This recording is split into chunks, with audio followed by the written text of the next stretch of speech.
Temple News Centennial Speaker Series. So for those of you who haven't been to one of these previously, the Temple News, our editorially independent student newspaper here at Temple, is celebrating its 100th anniversary. I'm John DiCarlo. I'm the managing director of student media here. I have the pleasure of advising the Temple News. I worked in the newspaper business for a little while and then came back to work at Temple. And I have the pleasure of, like I said, working with them and our talented staff.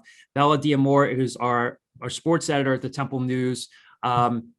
Here's Kevin joining us. Bella is also one of two Temple students who are covering Temple for the Philadelphia Inquirer, and she's doing an incredible job along with Sam Cohn, another one of our students. Bella is going to be co-moderating this panel with me today, and we're just absolutely thrilled to have the panelists that we have today, Terry Taylor, Ray Didinger, Howard Bryant, EJ Smith, and Kevin Negandhi. We're thrilled to have all of you here today. Thank you so much for your time, and thank you to all of you for joining us today.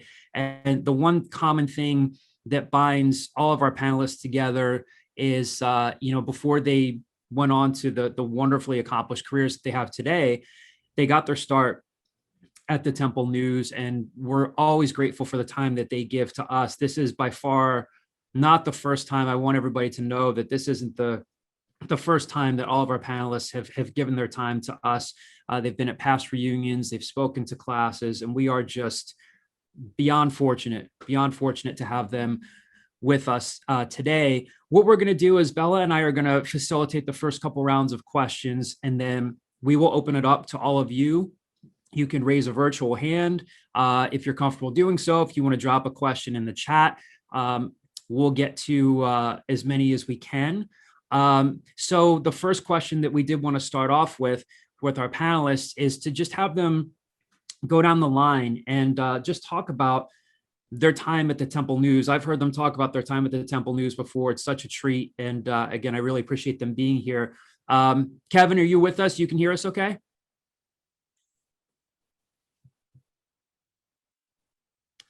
Thought he logged on here. I got you, John. Can you hear me?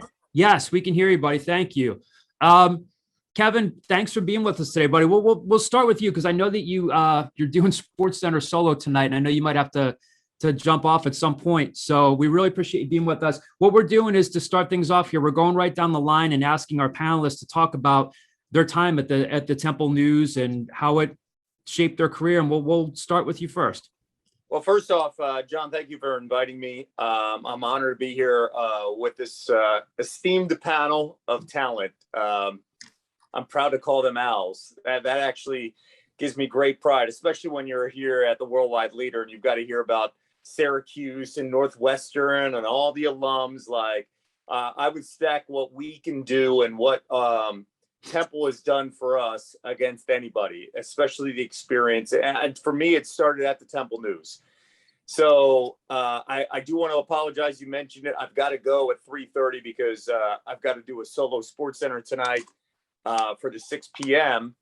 And so I got to start writing and then start doing tapings at 5 o'clock. But I can tell you that writing on deadline in this situation, the only way I could do it is because of my Temple News experience. That's where I learned how to write on deadline as a 19-year-old covering, John Chaney's basketball team at the Palestra against St. Joe's in an overtime game. And I've got to get the copy in and flip it and get quotes and stuff and turn that around before we went to print because we were a daily back then. So, the news part of it, when I came to Temple, I wanted to become an on-air, front-facing sportscaster. I never thought that I had to get some experience as a writer in a newspaper, but it was the greatest thing that helped me as a 19, 20, and 21-year-old when it came to adjusting and adapting and understanding the newspaper business and deadlines and how to develop stories. And the coolest thing was we were in our own kind of our laboratory here, where being the sports director there, I could assign stories. You came in, I consider you an equal. So it gave me the ability to say, okay, he's really good at the sport. It's going to help me. And I could assign stuff. But at the same time, when we were covering events, it gave me the chance to see how the professionals in the business in that market at the Daily News, the Inquirer, multiple national publications, what questions are they asking Coach Chaney? Why are they asking that that specific question? Why are they following up here? And then I wrote a game story, and then I would read their game stories and find out what was different. So many times we cover stories in college that you're not going to get that ability to do that. And I was really lucky at the Temple News that I could do that every single day. I can compare how a professional is doing it, how they're approaching a story, and then what's their lead, and how do they get, the entire game story in 3 paragraphs, or how's this profile different from the type of profile if I did something on a basketball player, like Pepe Sanchez or Johnny Miller, or, at the time, Aaron McKee and Eddie Jones, when they're in the NBA as first round picks, when they entered the draft in 1994. So it really was great for me on a daily beat. And also it's not just basketball, football back then was terrible. And being a part of that beat every day, and you're going to news conferences, and how can I find a story? How can I generate that? The news aspect helped me immensely when I got into radio. And then when I got into TV, it was just, I don't want to say easy, but I could work on deadline, and the pictures told the story. I didn't have to do that. The video explained everything. I just needed to get to a specific detail and write efficiently. And I'll tell you what, the news, 3 years that I was there in many different levels, as a beat writer to the editor to a columnist, I took full advantage of it on a daily basis, and I'm forever grateful of that experience. And that's why anytime I'm asked to do something with Temple News, I come back and I tell students, learn how to write, man. You learn how to write, you can do anything. And it helped me with papers that were on deadline that I didn't do anything about. And then I found out, and I was like, I got to turn this paper in 4 hours. Oh, I can do this. It's easy because I know how to do it with deadline writing when it comes to covering a sport. So I think that any experience you get from the Temple News will help you long term. I'm relying on it 25 years later.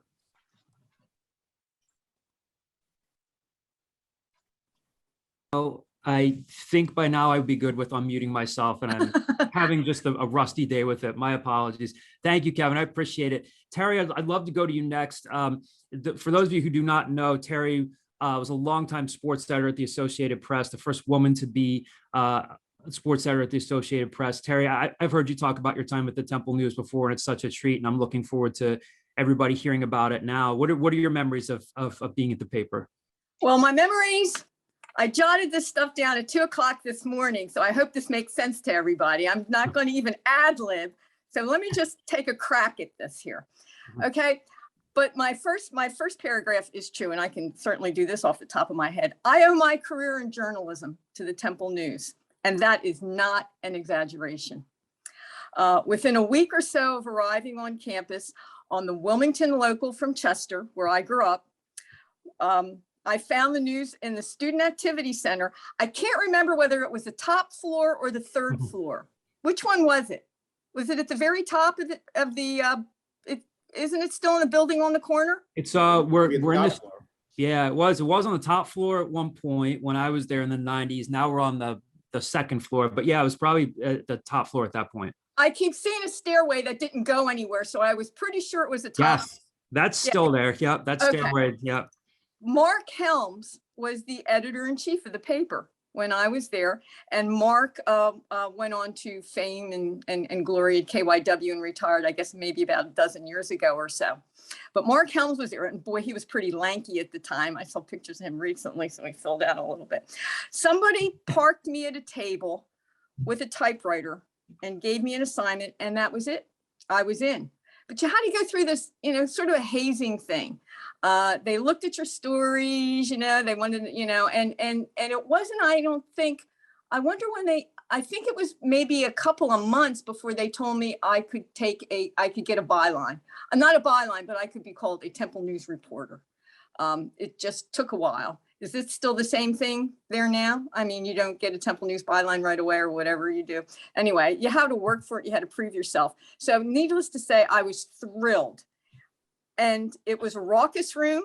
It was lively, loud, lots of opinions, lots of characters, full of energy. And I loved every minute of it.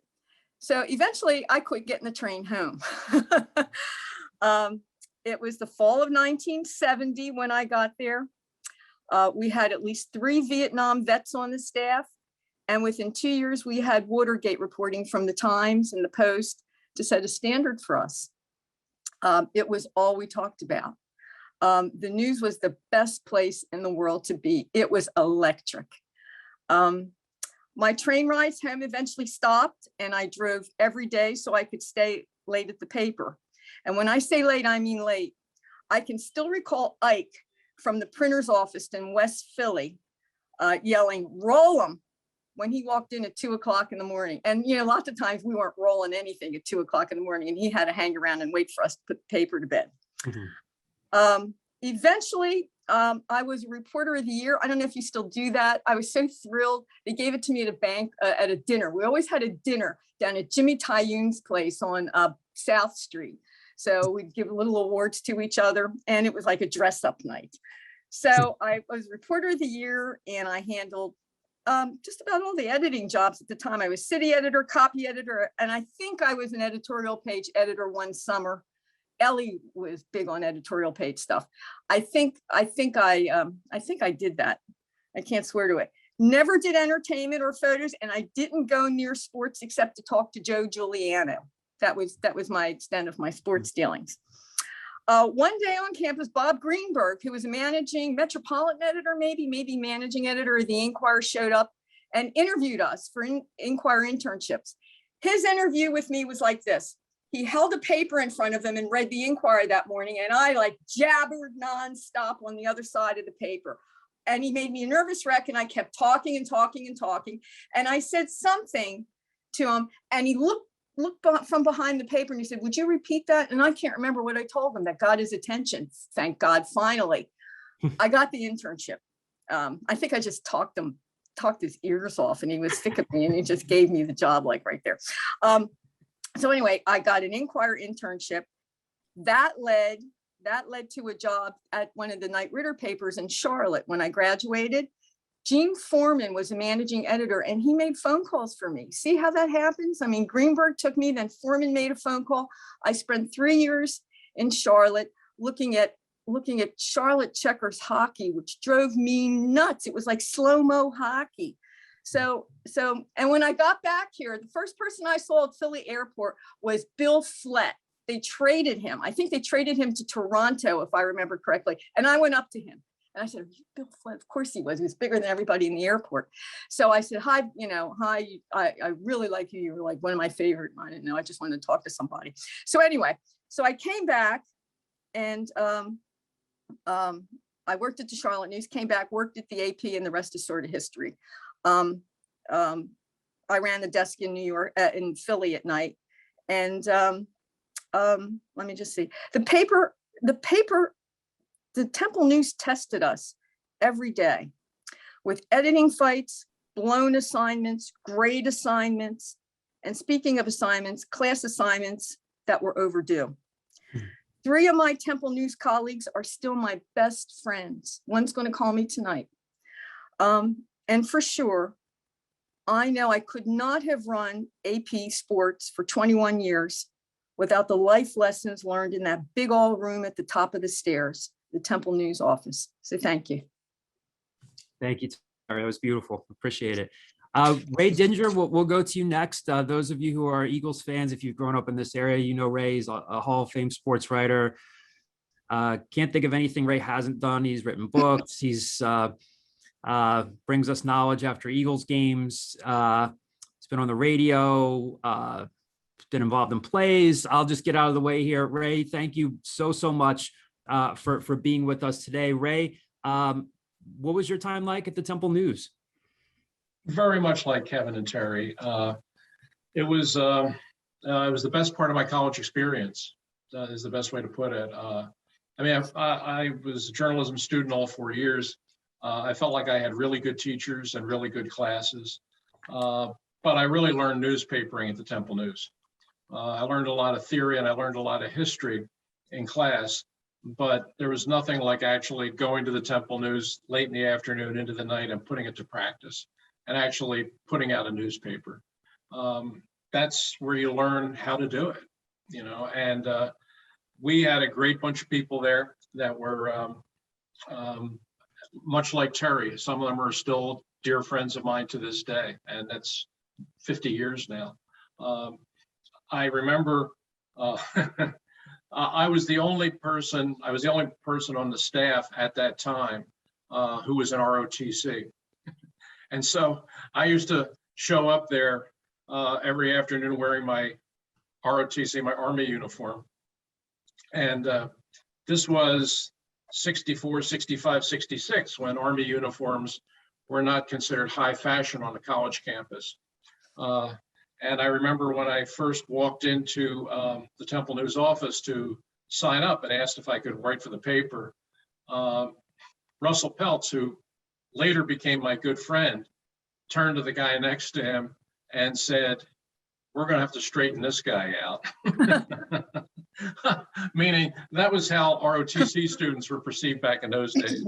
But they overlooked that and accepted me as one of their own. And I just had a great time there. Like Kevin, it was sort of where I learned how to write on deadline, and it was a great experience. If I hadn't had the 4 years at the Temple News, and I started off as a reporter and then became sports editor my junior year, and learned how to lay out a page, learned how to write headlines, learned how to manage a desk, which Terry later did at the AP, assign stories. It was terrific. I actually, Dick Weiss, who later came on, and I'm sure everybody here knows who Dick Weiss is. He's now probably the most celebrated college basketball writer in America. Came in to sign up to work at the Temple News when I was sports editor. He came walking into the office where I was sitting behind the desk.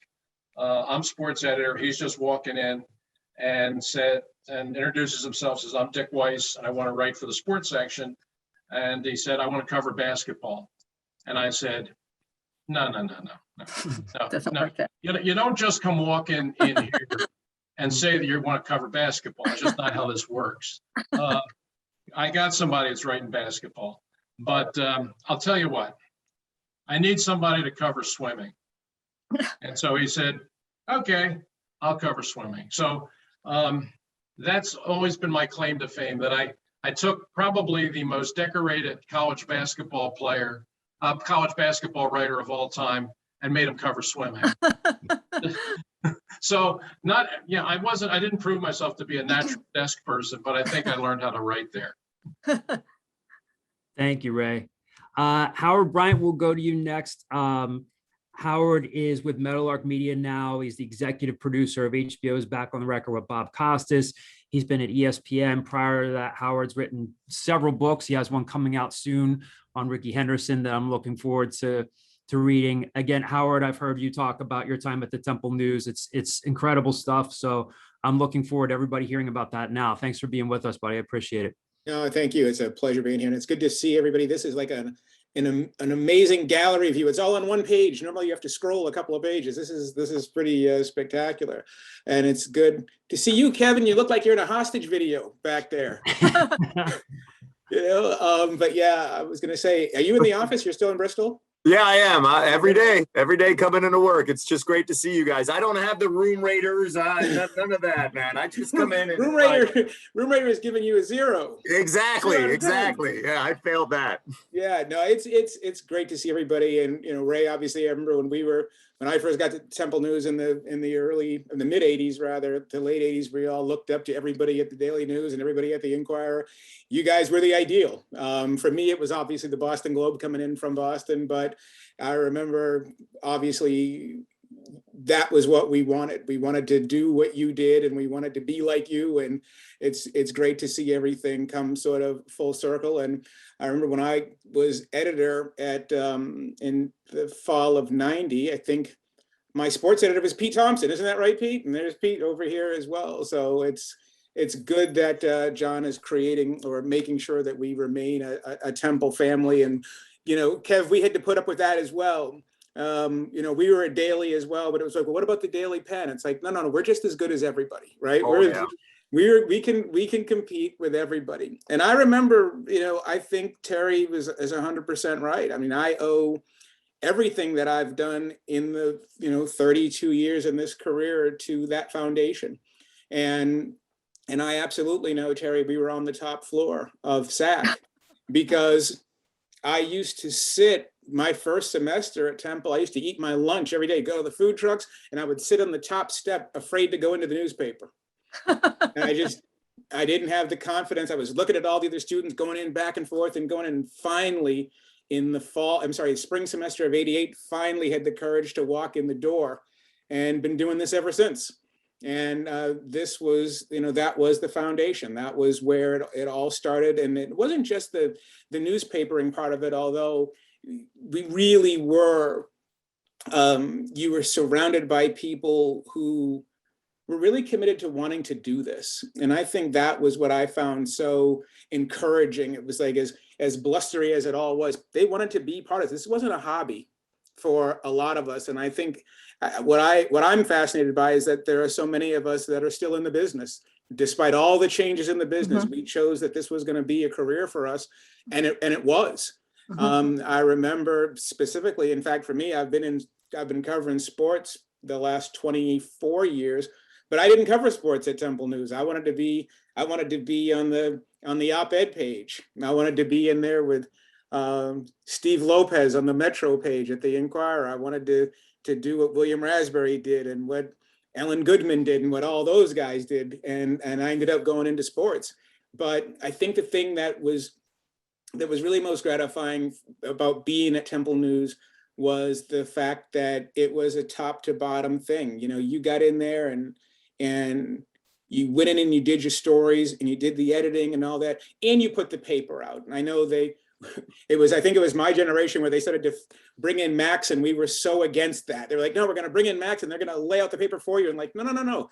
We lay out the paper. We do it by hand with the X-Acto knives in the back, and we're going to do this, and we're going to use the M1 tape and everything else. And I'm sounding really old, but we are going to lay this entire paper out, and then we're going to take it down to the docks, and they're going to come pick up the paper. And then 4 hours later, you're going to see it. You're going to see it sitting there, and it's going to be in the newsstands. And that was really what made me want to be part of this as a career, and to really do it with a lot of enthusiasm. And I felt like by the time, because we were a daily, by the time it was time to go into the business, you felt good about it. You felt like you had learned. You felt like one of the things that we used to do, and we were incredibly short-staffed all the time, trying to get people on campus to really believe that this newspaper belonged to them. One of the things that we used to do, Pete, you remember this, we used to run all these house ads with all the newspapers in the country where our guys got jobs. That's right. And to let people know that if you come up here, this is a pathway for you. It's not just a coffee shop. We're not just all hanging out here being best friends. We're here, and so many of us are in the business, and so many of us have been able to do great things. And that's the reason why whenever John calls, the answer is yes, whatever you need, because I think that people, especially, never mind COVID and everything else, but this generation, I think that you need to see that pathway, that it really is possible to do the things you want to do, and to do it without an Ivy League degree, and to do it without all these super connections, and just to do it the way that most people have to do it. And I owe all of that to be on the top floor till 3 a.m, 4 days a week. Thank you, Howard. Last but not least, we'll go to EJ Smith here. And EJ is nursing a cold this week, and I'm so glad that he's here, and he told me he's going to do his best. He's been drinking tea and trying to take care of his voice. EJ is one of our more recent graduated from Temple in 2017. He was a managing editor at the Temple News, sports editor, and now he is part of the Inquirer's Eagles coverage team. EJ, it doesn't seem like too long ago that you were here, but appreciate you being here today. And why don't you tell everybody about what your experience was like at the Temple News? Now to set the stage for it. So first off, I don't usually sound like this. Thanks for having me, John. I really do appreciate it. I wanted to make it work if I could. So I might not be as long-winded, but I definitely want to make sure I get in here how much the Temple News has meant to me. You're right. I am a little bit more recent graduate. If we were still cutting the paper, I might not have worked for the paper. My first job was in design. So I was sort of fortunate that we had InDesign there when I first got there. But yeah, I had my first job before I even took a class at Temple. I transferred in and I had an interview as a designer before I could even start classes. And when I think back at that time, I think about the athletic cuts that had just happened. And, I didn't know that much about it. I was new to campus, but the thing that stands out when I think about that is just the value of the storytelling that we did during it was like 2 years. There was just so many people affected by it. And that was a really educational moment for me to teach you like these big events that you have, you can tell stories about people. And that's really what makes those events big is, all the people who were affected in the stories, and everybody has had such incredible stories. So that was like a big thing I took away from that. As you said, I was a sports editor the following year, and I sort of felt like I lucked into that job. I think that Avery saw something in me, but I didn't know if I even saw it in myself at times. And it was kind of like a fake it until you make it type of attitude that I had. It's something that I guess I've had a couple of times in my career where it's like, I'm just gonna, stand where everybody else stands. And hopefully people think that I know what I'm doing until I can figure out what I'm doing. That was a big thing at the Temple News, is that there were just so many incredible people in the newsroom, people to look up to, people that you can learn from.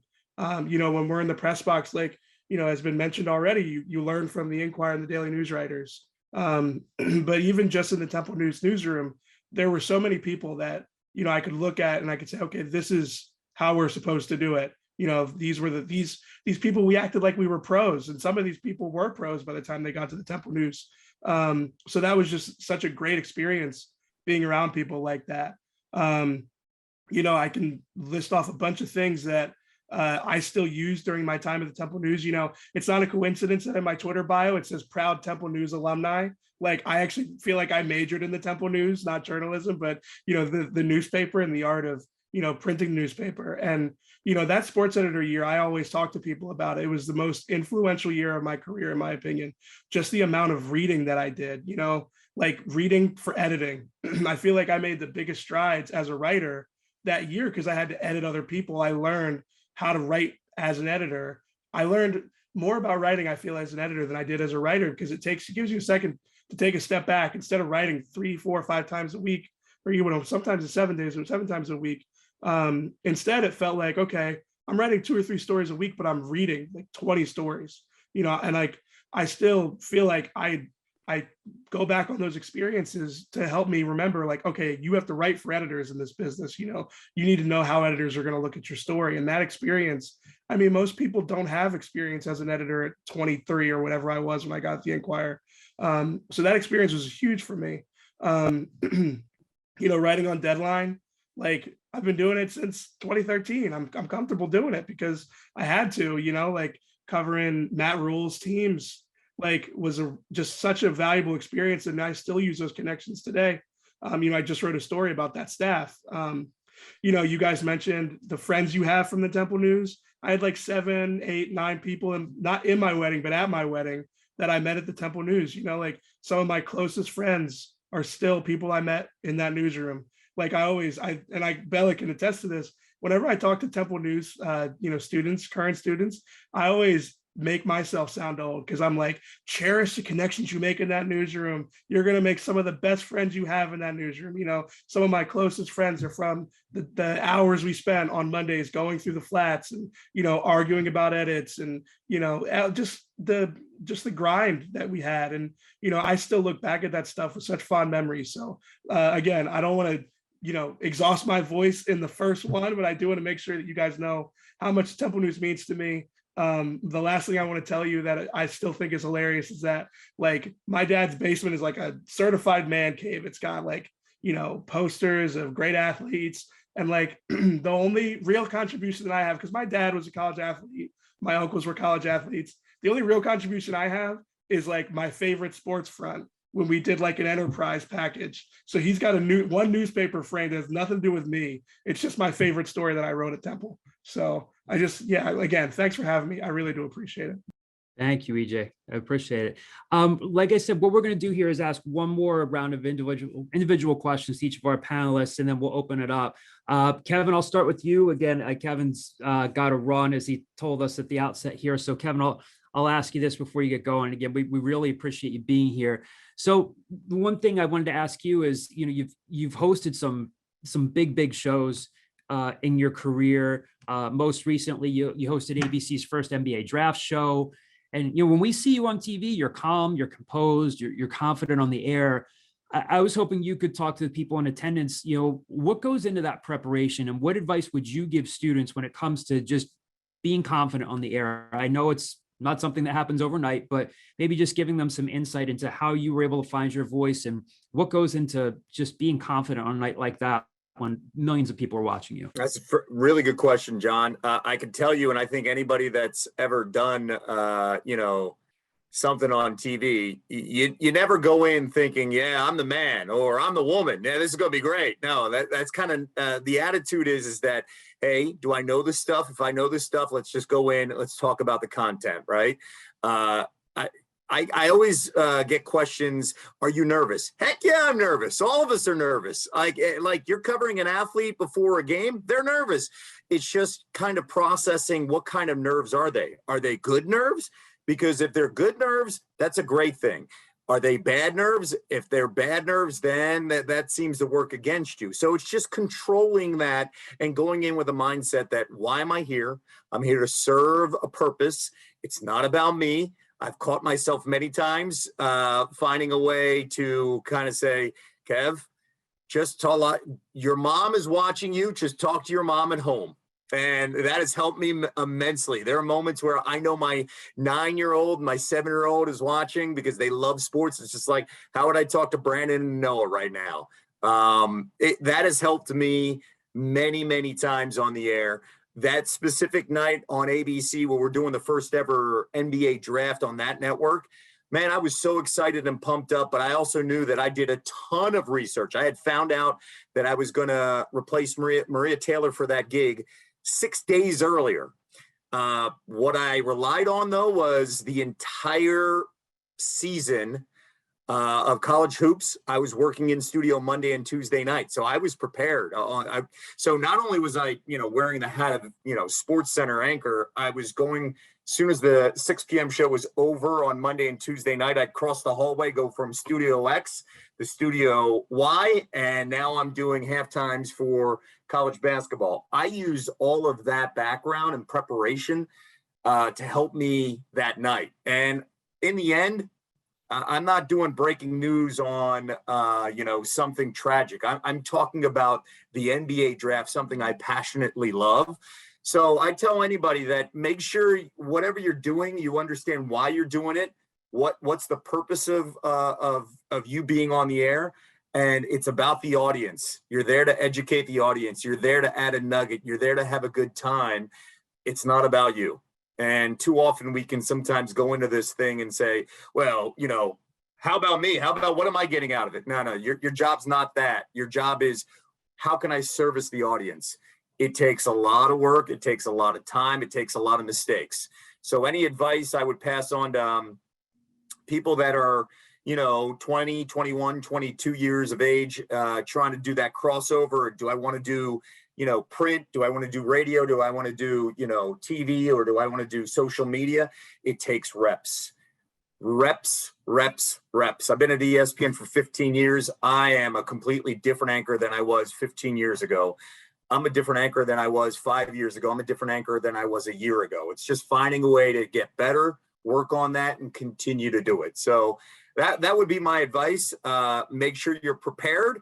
And at the same time, make sure you understand your audience and what you're trying to do. It's not about you. And stay true to yourself and your personality, but don't make it about yourself.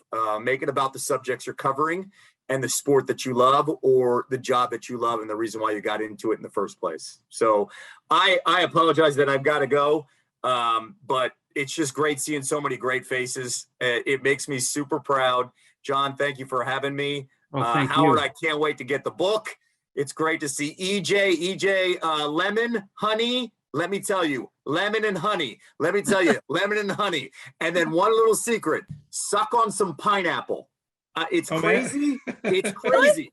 But as a guy that has dealt with it many times, I was about to suck say, on pineapple for like a good 30 minutes, like just pineapple bits, just suck on the juice.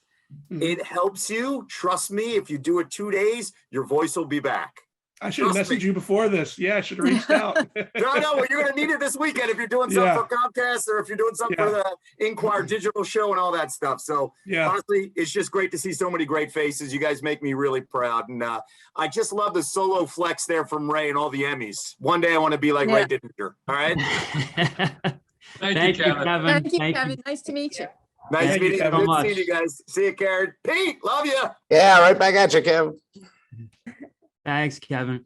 I'm going to go over to Bella next. Bella is our sports editor at the Temple News. Again, she's also covering Temple for the Inquirer. And Bella has our next question for Terry Taylor. Yeah, Terry. So when sports editor at the Associated Press, you helped direct and lead the AP coverage of the Olympics. Can you talk about that experience a little bit? I think I did 14 of them. 14 Olympics, 14, it might be 15. I'd have to, I try not to think about some of these numbers. It just ages you. It just puts more lines on your face. So I think, I know there were 14, there might've been 15. It was, it was a privilege. It was a headache, but it was a privilege to organize Olympics. It was what, for the AP, we used to take, we used to take 125 people to the Olympics. That was across all formats, as they say. I mean, it was TV was there, photos, sports, general assignment, it covered everybody. So you coordinate that. There's a lot of coordination back at headquarters to do that thing. But it's a time to shine. Reporters know that. Photos know that. I mean, it's something that you strive to do. At least have that on your resume, at least one, to experience the camaraderie of an Olympics. Are you asking me about the Olympic, about the logistics of it, or are you asking me what it's like once you get there? I mean, how can I focus this a little bit better for you? I mean, anything in particular? Yeah, if there's anything that's kind of stood out to you, a certain time that you have covered it that still sticks to you today. Yeah, anything really. It could be the logistics. Well, it's one of these. You have to be prepared to go because you hit the ground running at this thing. You never know when you're going to get sidetracked with, when news actually breaks out at an Olympics. I still vividly remember the morning when Ben Johnson did his thing where he tested positive for beating Carl Lewis, wasn't it? Yeah. And I can't remember what race it was. Does everybody know what I'm talking about? But then, yeah. 100 meters. All of a sudden, 100 meter 88, am I right? Yeah. All of a sudden, everybody showed up at the AP. Jure was one of the first people in there because they had all gotten calls. You got to get over there. It happened like with the time difference in Korea, early in the morning. These standout moments stay with you forever. So we had just gone to bed that night, and then let me tell you how that broke for us. So I was late that night, and somebody was waiting for me. One of the editors was going to walk me back to the hotel, and somebody from the office there that tested samples, I think he said, came in looking for one of our editors whose name was Larry Siddons. He covered Olympics, did a lot of Olympic work for us. So he came in and he said, "Is Larry here?" And I said, "No." And he said, "Who's in charge?" I said, "I'm in charge." And he laughed at me because I guess, women in charge weren't kind of sort of common that day. So he kind of laughed at me and I said, well, I'm your only hope. You want to tell me, what you're looking for? And he wouldn't tell me. So then he did finally get in touch with Larry Siddons, who was our Olympic writer, and he told Larry that there was a positive test. And that's what happened. But he would, so, we got the story and everybody got the story, but like we could have had a little earlier had he like not thought he would be crossing a line by talking to a woman. So that didn't happen. That happened once, it never happened again. And thank goodness. Let's see, what else can I remember? Let me see. There was that, The Fool's Gold, I think was the name of that story. I didn't see a blessed thing in London. I was just so jammed up in the office. I didn't see it. There were some Olympics where I didn't get out. I did get over to the stadium in Beijing to see track and field a couple of nights. God, they all sort of run together. Let me see. The first Olympics I went to was in Yugoslavia, Sarajevo. And I covered Torvill and Dean figure skating because I was a girl. Sorry, I mean, nobody wanted to do figure skating. So I got elected to do figure skating, which was okay. I got to go to the Olympics. It was a great gig and they were gold medalists. There were some, I hate to say this, there at the time, this is long ago and but you were sort of pigeonholed a lot more than you are now, thank God. So I studied up on figure skating, and Torvill and Dean won like every gold they went for. And I got a lot of play with the stories that we were getting. So I did well there. And I was just a reporter on the staff, and nobody cared what I was doing because nobody wanted that beat. So I was like, people in the office, there was no jealousy or anything like that. I sat out Los Angeles, which killed me because I thought, well, if I did so well in Sarajevo, why can't I go to Los Angeles? But somebody needed to be in the office. And you just get over stuff really fast with the AP. But anyway, as I moved up in the editor ranks, I got a little bit more involved in planning it, in making the assignments, and I was always in the slot editing, and it was one of the highlights. I mean, for all the grind and all the long nights and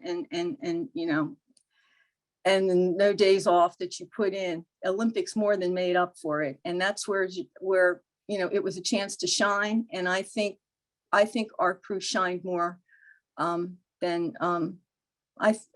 more than they did not shine. Well, let me take that back. I think everybody that was handpicked to go always did a very good job for us. And Olympics were just something that everybody strived for. So what else can I tell you about it? I'm sorry, that's all kind of lumped together for me. The first ones, the last one was London. I planned Sochi, but I did not go. And that was it. The best one was Barcelona. Barcelona was great for a number of reasons. I mean, the sports were, the medals. There was the iconic shot. The city itself was great. The iconic shot. Do you remember the shot of the woman on the diving board that SI put on the cover of one of its magazines? Does anybody recall what I'm talking about?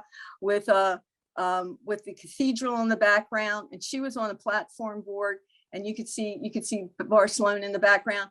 Barcelona was just great. It was a beautiful place. The competition was top rate, and we all got along. That always counts for something when you have so many people in a room. So, anything else I can tell you about that? Oh, well, that was great. My next question was for Howard. You've written several books, and your latest one is about Ricky Henderson, as you mentioned. Can you take us behind all of the work that's involved with writing a book and how you make time for it when still doing your day-to-day job? Well, Ray, you want to take this one? Yeah, it is a It's quite a leap. I mean, I think that when I first got into the business in the early 90s, I wanted to write a book about race in the Red Sox. That was like the goal. That was what I really wanted to do. However, I was covering other stuff. I was covering technology. And so the minute a baseball job opened up, which happened in 98, and I was at the San Jose Mercury News and I went to go cover, it was really for that purpose. And then obviously in the years previous to that, you sort of had this idea of telling this story about race and about integration and about the Red Sox, and growing up as a Red Sox fan. Of course, Philadelphia fans know that, you know, the Phillies were the last National League team to integrate. The Red Sox were the last American League team and the last baseball team to integrate. But then there's this little problem that you have, is that you have an idea that you want to do this, and a basic book is 80,000 words. I'd never written a story over 1,000 words. So it's like, how do you really expect to pull that off? You need the experience. You need the experience. You need the sourcing. I wasn't ready. So when I first started to work on the book that became Shut Out, my first book that came out in 2002, I first started the outline on that book in 1994. I wasn't ready. And I realized in working on that outline, I have information, but I don't have a narrative. I don't have any sourcing. I don't know how to do this. So the most important thing to do was, as Kev was saying earlier, is to go get the reps and the experience to be able, to play the notes in your head, to be able to do the job. And so it wasn't until 97, 98, 99 where you began to feel more comfortable doing it. And when I first started into it, I felt like, okay, well, I'm covering a baseball team, so I'll be able to go write, I'll cover the game by day and I'll go write. Not going to happen. By the time you're done with your day job, the last thing you want to do is go write more baseball. So I needed more time to sort of take a step back. The most important thing that you can do when you're telling narrative stories, and this is where the news was really helpful and being a beat writer was really, really helpful, is you can't be in the scrum. You have to be able to talk to people one-on-one. You have to learn how to ask questions. It's one of the things that I felt Temple did a great job at. And even in our business, to this day, I'm like, they teach us how to cover fires. They teach us inverted pyramid. They teach us who, what, when, where. They teach us all of the things, but they never teach you how to ask questions. How do you get people to tell you things they don't want to talk about? Or how do you get them to expand on things that go beyond what everybody knows? And so to do a book, that's what a book is. You're trying to pull out real narrative, real anecdotes, stories that you cannot get if you're one of 20 people in a pack. So that to me was, on the one hand, you needed the foundation to learn how to do the job, but then you also have to pull yourself back and realize that book writing and newspaper writing isn't the same. And the reason why, most newspaper people are able to get book contracts isn't because the publishing industry thinks we can write. It's because the publishing industry knows we can write fast. They know we'll make the deadline. If you give us a deadline, we'll make the deadline. So for me, the most important thing, what the newspaper training really taught me was, when you're in the middle of doing a book project, you have to be able to tell stories. Books are not about what you know. Books are about what you can explain, and can you do it in an entertaining way. Like I said, Ray, you've been doing this. Is it your experience as well in terms of that difference between book writing and newspaper writing? I found newspaper writing to be really foundational for the book stuff, but they're not the same animal. No, very different. No question, very different. Thanks, Howard. Ray, I'll go to you next with this question. I know it sounds like a simple one, but I just, it's something that I want especially our students in attendance to hear today. Among other things, you're known for being just such a diligent reporter and so thorough and so reliable. Even when you're on Eagles Postgame Live, you have your legal pad with your notes, and we know about the detailed notes that you have when it comes to evaluating draft prospects, and people, just like everyone else on this panel, people know that they can count on you for good, accurate information. And I know it sounds like a simple question, but where does that come from? you've always been unflappable with that. Where does that come from? It's not, it's not always easy to stay true to that. And someone might say, you got to go with this, you got to go with that, especially in today's world. But everybody just knows that about you. Where does that come from? Is that just how you were from the get-go? I know it sounds like a simple thing, but it's just so critically important. No, it's there's no substitute for information or preparation, none. Howard brought up a good point about the art of the interview. You go through 4 years going studying journalism and working at the Temple News. The art of the interview, which is a big part of what we do, is something you kind of have to learn on the fly. No one can really teach you how to do that. You learn it on the job. I get, for the lack of a better term, I get teased about my notepads and my legal tablets and all the information that I have. I've been getting teased about that for years. People now see me on the set on TV and they see the stuff piled up all over the place. And I can tell you for a fact, it's not for effect. I mean, it's all there for a purpose. And I'll tell you exactly how it happened. I was working at my first job out of Temple. I was working at the Delaware County Daily Times in Chester. And I was not a sports reporter, I was a city side reporter. And it was 1968 and a presidential election was underway. And the candidates were swinging through Delaware County on the campaign trail. One day the city editor came over to me and I was just brand new. I mean, I was like a month out of Temple and I had just gotten this job.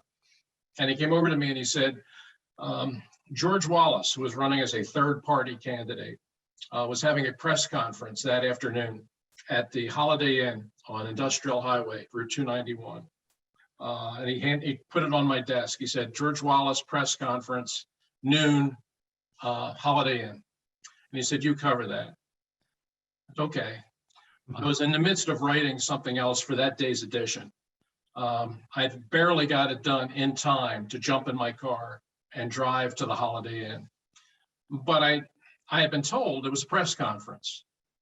So I figured, well, how hard can this be? I mean, I'll just go. It'll be a press conference. He'll be at a podium. There'll be TV cameras. There'll be other reporters. I'll just stand in the back, take notes off of what the questions that other people ask. Simple. I get to the Holiday Inn and I look at the slip of paper and the slip says room 218. Oh, okay, that seems like an odd place for a press conference, but okay. So I go walking down this hall, and we've all been in Holiday Inns, you know what they look like. And I'm walking down this hall, and all of a sudden I got this sinking feeling that, this isn't a press conference. And I got to room 218 and I knocked on the door, and a state trooper opened the door, and there in this little Holiday Inn room was a state trooper, George Wallace, and me. And I hadn't given this interview 10 seconds of thought. I just thought I was just going to walk in and just poach off everybody else's questions. And now I'm sitting there across from George Wallace. And what do? I mean, I'm 3 weeks out of Temple. And George Wallace and I were, suffice it to say, clearly on opposite sides of the political spectrum. He was looking at me and he knew exactly where I was coming from. And it was the worst feeling in the world. It was the sickest, emptiest, worst feeling in the world. And it was my fault. It wasn't his fault. It was my fault because I showed up unprepared. And I walked out of that room and I faked my way through it as best I could. But I walked out of that and I got in my car to drive back to the office and I said, this will never happen to me again. This will never happen to me again. Now that was 1968. And so every time you see me on Eagles Post Game Live and I have information stacked up to here, it's all because of that afternoon I spent with George Wallace. I swore that I was never going to go out unarmed on an interview ever again. Yeah. Hey, John, can I jump in on that, please? Sure. Yeah, I mean, that is such a fantastic story, Ray, and that's exactly how we all learn, right? You get embarrassed. And when you get embarrassed, you're going to have to decide, do I want to remain embarrassed or am I going to make sure that I don't get embarrassed? Am I going to be a professional? I think that to your point about preparation, that it could not be more important today, especially today. This business isn't just shrinking. This business is under assault. This business is under direct assault in terms of it being undermined, in terms of the misinformation that's out there. Our professional credibility is constantly being questioned. That, for you young people out there who want to do this as a business, you're living in a time where people truly believe that it's more important to have opinion than fact. That it's okay that everybody simply has a difference of opinion. That all life is in this country now is a difference of opinion, and that's not what we do. It's so completely antithetical to what we do. What we do is find out what the hell's going on. And that's the job. But that's not the culture today. And so as much as people may make fun of you for your volumes of information, that's also the foundation of trust. Mm-hmm. They come back to you for all these years because they trust you. And that is what is being taken away from this as a business. The very first thing that I do, whether it's my own employer, Kevin, I work at ESPN. He's been there 15 years. I've been there 14 years, right? Our business is responsible in a lot of ways for this, where you hop on TV, it's embrace debates, two guys or a panel of people yelling at each other on television. But the very first thing that I do when I read a story or when I watch television is I ask one simple question. Why am I listening to you? Do you know what you're talking about? When people read Ray and when they see him on TV, they know he knows what he's talking about. Even if I completely disagree and I think that the Eagles are going to go 3-13 this year, right? Whatever it is, or 13-3. But they don't look at you and say, he doesn't know what he's all about. Right. Right. So to me, the most important thing that any of us can say in this business, especially all of us on the other side of the business, talking to the people who are just getting into this business, is know what you're talking about. This is not a difference of opinion business. Mm-hmm. This is a fact-based business. Mm-hmm. And once you have your facts, then you can tell us what you think. But what you think is going to be based on a career built on knowledge. Then people will trust you. Mm-hmm. Very good stuff. Thank you, Howard. We have about 15 minutes left, and we want to open it up to questions at this point. If you want to raise a virtual hand, we can call on you. We can drop something into the chat. I see a hand up there from Pete Thompson. Pete, go ahead. Oh, I just wanted to jump on while I had a minute and everybody was here to, first of all, Howie was my editor at one point at the Temple News. When he talks about 3 o'clock in the morning, I loved the Temple News so much. 1989, fall of 1989, I started there and loved it so much. I could not believe I was getting paid. Now it was $300 a month, but they were paying me to do something I would have done for free. Temple, of course, had gone 32-2 in basketball the year before I got there. So there was no housing. So I lived on the health sciences campus up by the hospital, and I used to deliver the newspaper. So when Howie talks about the old, and I look at it romantically, but the blue pen and the wheel of reduction for the pictures and the wax machine and the linotype, and the headline would come out and you'd be like, son of a biscuit, because the thing would be way too large or way too short, and but there are people, Sean Pastor, who still writes for Al Scoop and has been around a long time. I hired him. This guy, Pete McClure, who worked for the football team, covers the State House in Trenton. John Kerr was a sports editor. John Finger, who Howard and I both know, was the very first digital content guy for, at the time, Comcast Sportsnet, wrote for the Flyers and the Phillies and went and wrote for the Lancaster paper and stuff. So yeah, hey, Pete. Yeah. Not just do we know John Finger, but I was I was the editor of the paper. John Finger walked in from Lancaster, Pennsylvania, freshman at Temple, and walked in and said, similar to what Dick Weiss had said to you, Ray. Right. I'm here to write for the paper. I'm like, okay. He's like, well, I'm gonna figure out my options. I mean, I could write for SI right now. I'm like, Sports Illustrated right now. A little tiny bit cocky, but once again, that was the spirit of our group. Like everybody wanted to be in there and really believed that they were going to do it. I just still I make fun of him for that, but I also sort of admire it as well. But I loved it so much that I got a 2.2 my first freshman year and got put on academic probation because staying up till 3 o'clock in the morning and then an 8 o'clock class, that didn't quite work. But I just know this, everything that people have said about prepare, you know, I'm teaching now. I'm coming to you from a high school in Mays Landing, New Jersey, and I'm teaching a class on TV and media.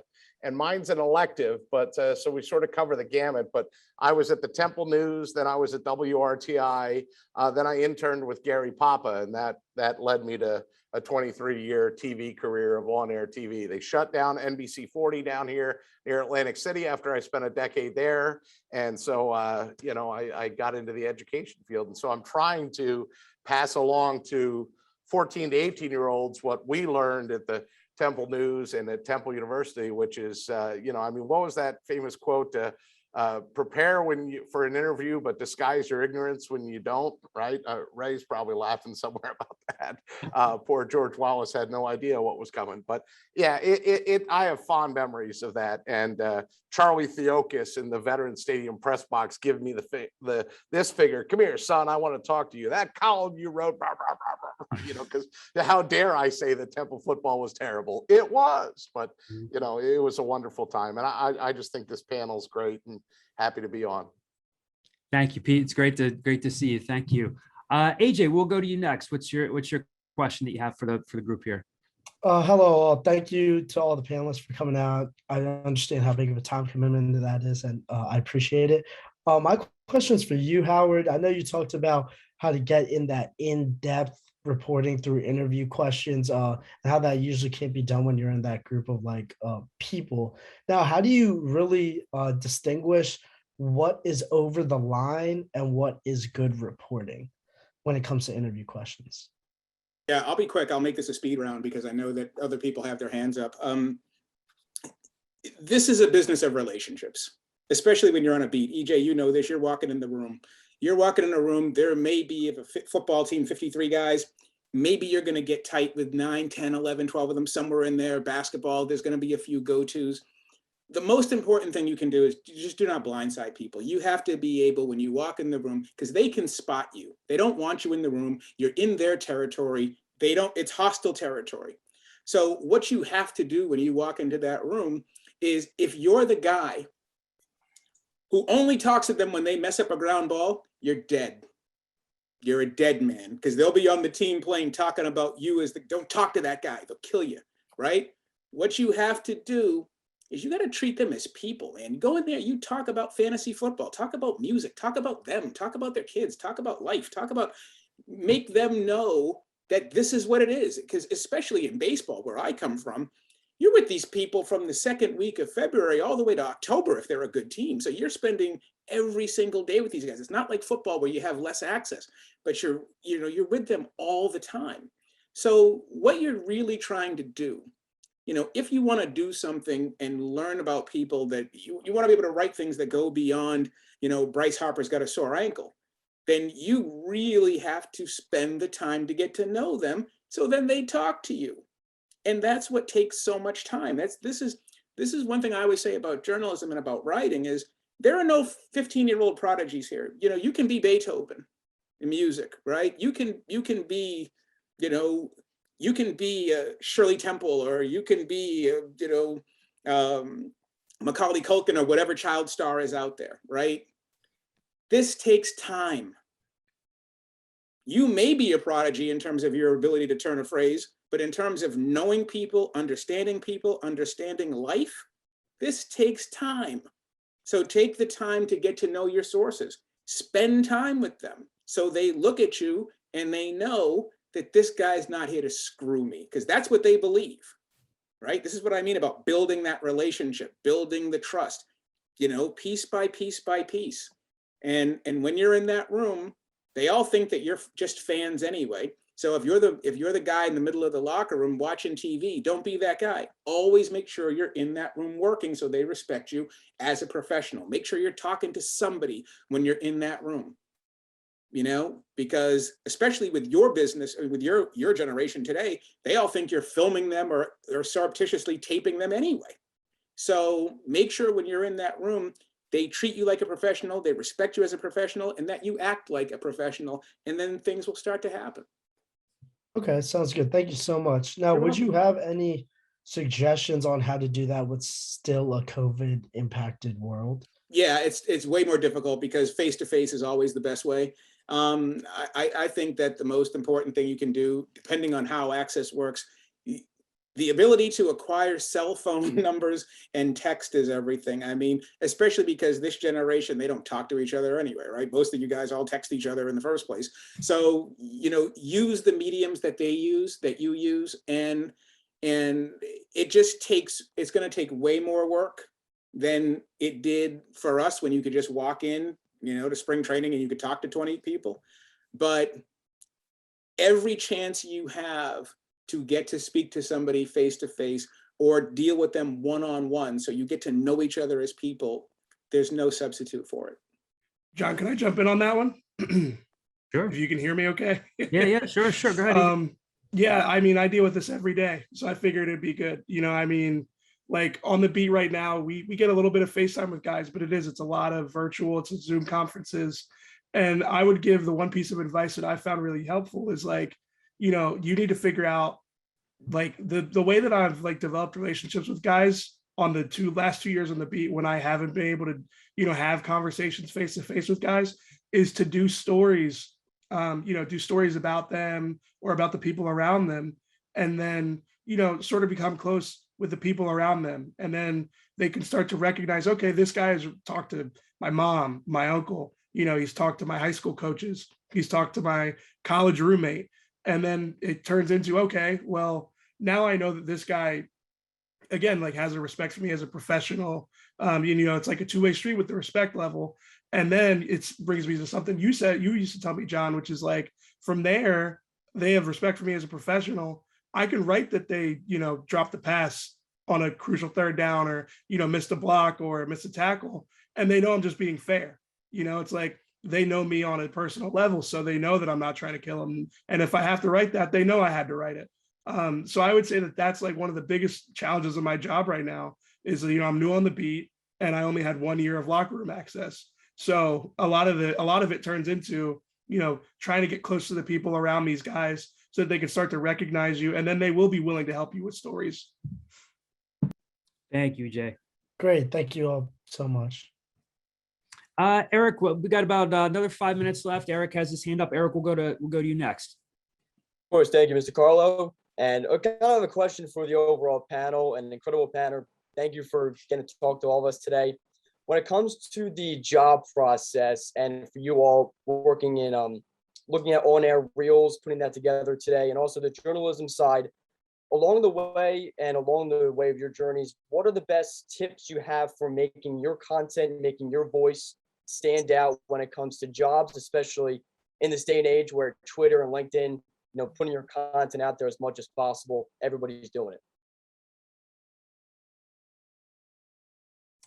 So maybe a question more for Howard as well, maybe to start off, and then Ray. Yeah, well, for me, the whole job process is really twofold. One of the things about being in Philly and being at Temple is that I'm not from Philly.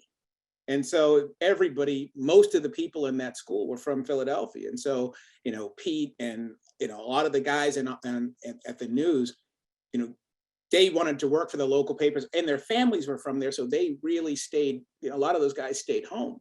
I wasn't from there.